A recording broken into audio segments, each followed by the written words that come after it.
Chapter 14, Managers and Employee Problems by Kendra Maurer.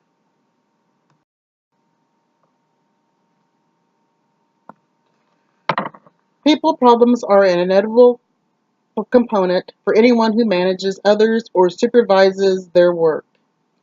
In pursuit of organizational goals, managers must deal with people problems that may arise in the production of goods and services. These problems could be associated with work or family issues.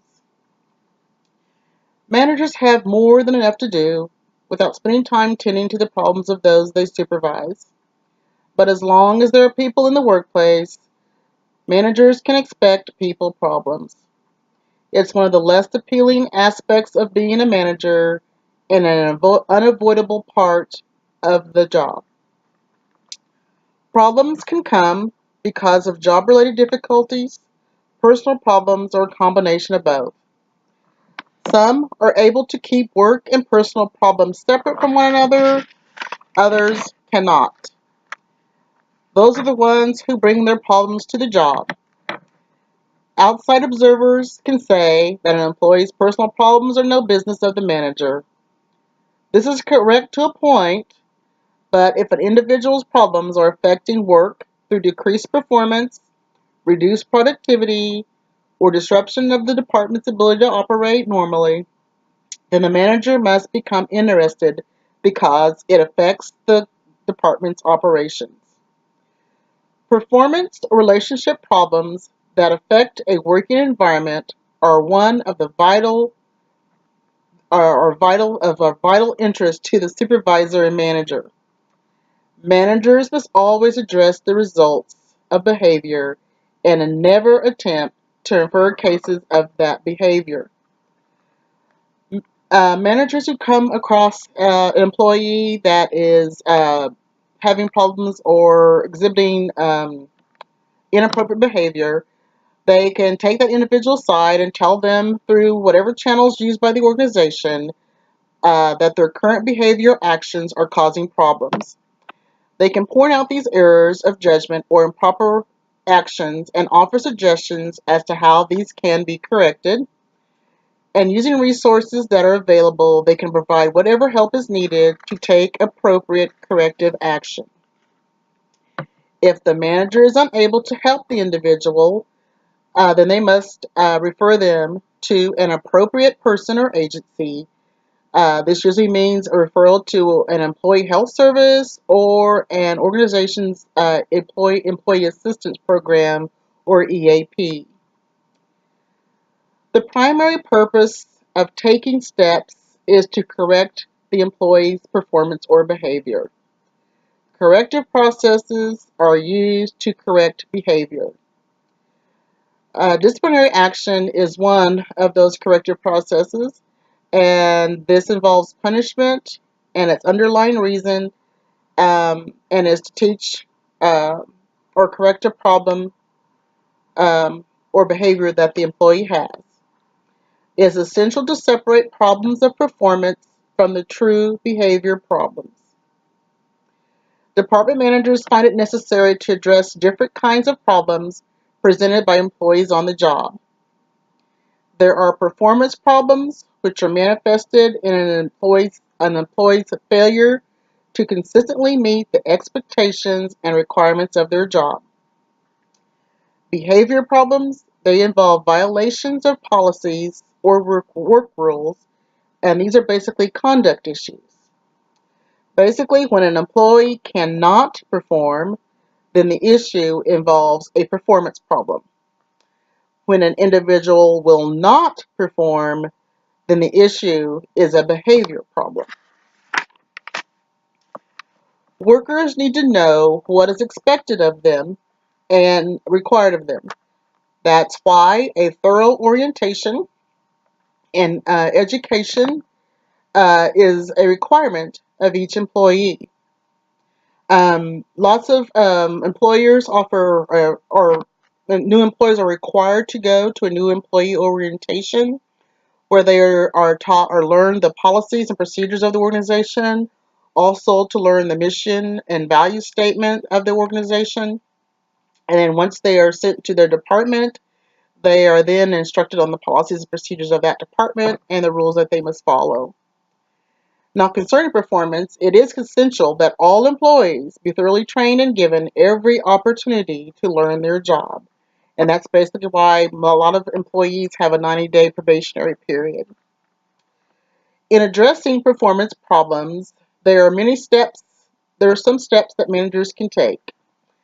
The first step is basically to look for the source of the problem, not the cause of the problem, but the source of the problem. Next, they can conduct an investigation to verify the existence and nature of the problem. Then they can make every effort to secure an employee's agreement concerning the nature of the problem and what should be done to correct it. In this agreement, the agreement should include a timetable um, for correction. And at the end of the evaluation period, the manager must decide whether the employee's performance has improved. The desired result of an evaluation period is to return the employee to an acceptable level of performance. Now, depending on the actual outcome, subsequent steps can be taken. The manager can extend the improvement period in the case of partial improvement. That is, they can see that the employee is making an effort to improve and give them additional time to see if they can make complete improvement, or they can the dismiss the employee for failure to meet those the expected evaluation standards. In addressing behavior problems, the manager can take disciplinary action. Managers frequently shy away from disciplinary action, even when it may be deserved, because of their discomfort with the traditional disciplinary systems that many are required to use. Um, as the mere thought of having to take disciplinary action can be upsetting and unsettling to many managers. Now, the process of progressive discipline um, can take many steps, different types of processes. First, for minor offenses, the manager may offer counseling to the employee. Then there could be one or more oral warnings, such as verbal warnings, one or more written warnings, suspension with or without pay, and then there could be termination. Now, lesser violations, for example, absenteeism, chronic tardiness, may include some, but not all of the steps. Um, Most likely, they would probably cancel the employee on the policies in regard to absenteeism and chronic tardiness. There may be so many of them that they can endure before they're written up for that. Also, might give them an oral warning if they get too close to that limit, or maybe. Now, basically, the initial step in many instances is the informal counseling. And counseling is best undertaken when a manager observes an employee headed for difficulty, but is not yet at that point of needing any type of disciplinary action. Oral warnings is the first formal step in progressive disciplinary process. Oral warnings are delivered to the employee, but the supervisor should create a written record and ask the employee to review and sign the document. But this does not go into the employee's personal file unless the problem is repeated and then a written record is required. At all steps of the disciplinary process, the affected employee is asked to review and sign the documentation created. The manager must explain that the document is simply to acknowledge that the employee has seen the document, has discussed the problem with the manager, and has been provided with a copy. Disciplinary action can't always be progressive. Some infractions call for immediate termination or immediate suspension pending investigation. This action includes the actions to cause this would be fighting or any kind of physical assault, the use of illegal drugs or alcohol on the job, carrying a weapon on the premises, theft, or threatening other employees. Employee absenteeism. Now, some degrees of absenteeism is accepted by organizations. Basically, people do become ill, or family emergencies or family illnesses may come up, and or other urgent matters that may sometimes keep someone away from their job. And many managers have discovered that the line between acceptable and unacceptable levels of absenteeism is extremely fine and difficult to recognize. One thing that absenteeism does is cost money. Um, a job must be covered, and if a employee is not there to do their job, that department could experience a loss of productivity as a result of that absence. So basically, that employee not being there is costing the company money. A manager's conscious attention to absenteeism is a significant component of controlling employee absences.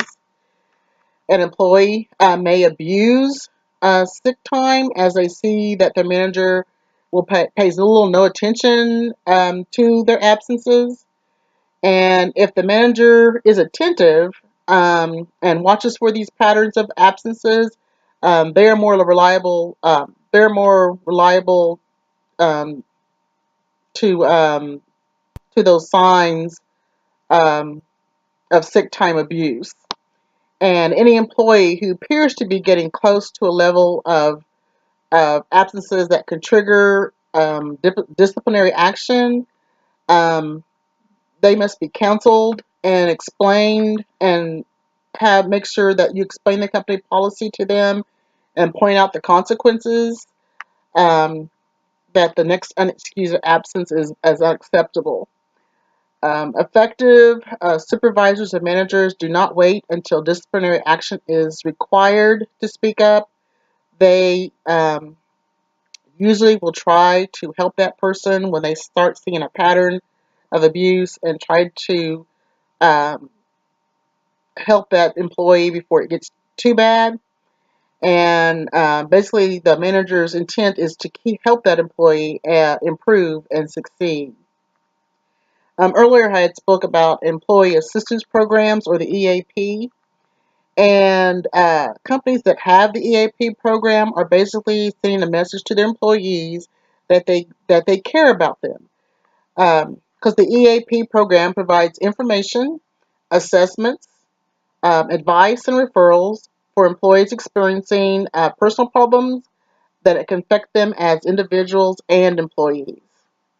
Also, the EAP can relieve department managers of difficult problems that involve their good employees who encounter personal difficulties. Now, when termination is necessary, there are two kinds of involuntary separation, that is, dismissal and discharge. Dismissal is basically related to performance, while discharge is related to conduct or behavior. Dismissal is appropriate for employees who must be let go because of performance problems. This is appropriate for employees who are unable to grasp the duties of their jobs during their probationary period. And this is also appropriate for those employees who experience performance problems but do not respond to the disciplinary or corrective processes.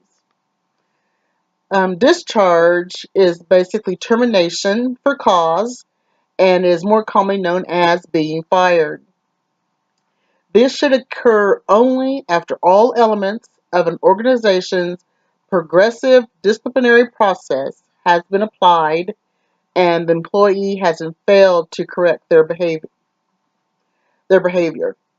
No employee should ever be discharged, fired on the spot, or fired in anger. All appropriate reactions to most blatant of offenses is to put the employee who is the offender on indefinite suspension or administrative leave pending investigation and discharge.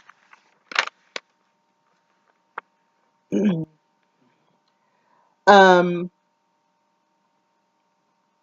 Disciplinary action is the one area which department managers and HR frequently collide. And that's how the partnerships with human resources can be helpful. A significant number of organizations require managers to coordinate all disciplinary actions with the HR. HR can help to ensure that the elements of a progressive discipline program are constantly applied and confirm that all legal requirements are observed. Also, HR can ensure that all the proper steps called for in the organization's policies have been followed. Um, Also, prevention um, can help when possible. Active prevention is important in reducing the need for disciplinary actions and keeping them to a minimum. Two important keys to prevention is information and education. Make sure all new employees are familiar with the work rules and policies.